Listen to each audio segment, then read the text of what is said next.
Hello YouTube, welcome to this channel. This is the lecture number 2 of magnetism. In this lecture, we will be diving into domain theory, and the next topic that we will be studying is magnetic field. Now discussing the definition of magnetic domain. A magnetic domain is a region within a magnetic material where the magnetic moments are aligned. In the given figure, you can clearly see that there are some arrows which have been displayed in the figure. These arrows are what we consider as magnetic moments. The region in which magnetic moments are present is named as magnetic domains. Magnetic domains give us information about the type of material. For example, in an unmagnetized material, the domains are randomly oriented. While on the other side, when we talk about magnetized material, the magnetic domains are aligned in a specific direction. A material contains n number of magnetic domains. All these magnetic domains are separated by a specific boundary. That boundary is named as domain boundaries. Another name used for domain boundaries is domain walls. Now, we could define domains as a domain is a group of atoms in a material which have north pole pointing in the same direction. In the figures given below, you can clearly see that the first figure shows the magnetic domains which are randomly oriented. And on the other side, the magnetic domains are aligned in a specific pattern. As a result, the total net effect of the magnetization on the second figure leads us to the conclusion that the second material somehow acts like a magnet, and the second material is a magnetic material because the domains are aligned in a specific order. Now moving towards the third article of this chapter, that is magnetic field. Before starting the topic of magnetic field, we should dive into a crucial topic, that is forces of magnet. In the forces of magnet, we are going to consider two types of forces. The first one is the force of attraction, and later on we will be studying the force of repulsion.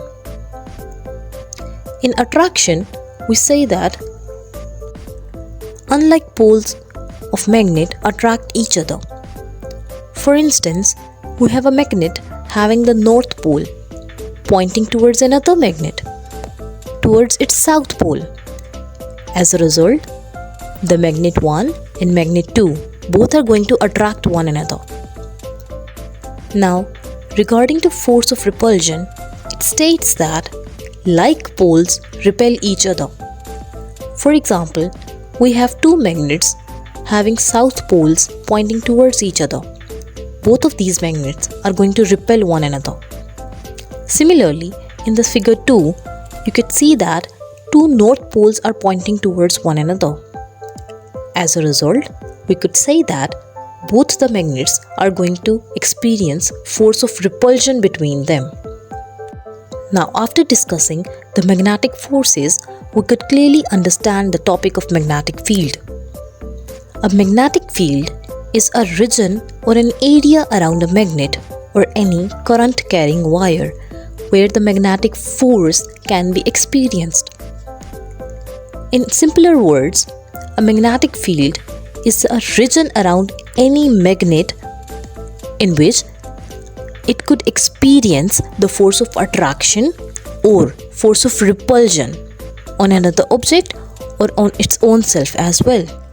Some important facts about intensity of magnetic fields are: intensity of magnetic field is measured in an SI unit called Tesla. Tesla has a symbol of capital T. Secondly, magnetic fields are represented by field lines. These are imaginary lines that are drawn in the surrounding of any magnet or a current-carrying coil. In the third place, we have the symbol of magnetic field. Magnetic field has a symbolic representation with a capital B.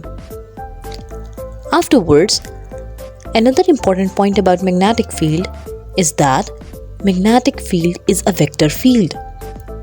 Vector field means that it has a direction at every single point.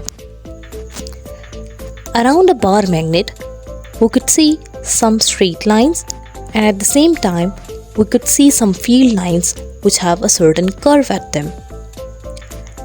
Now, in order to find the direction of magnetic field, we could use two techniques. The first one is the field at any point. Field at any point is determined by the direction of force acting on a north pole placed at that point. In the second place, we have the direction of magnetic field at a curved path. For curved field lines, the direction is found by drawing a tangent at that point.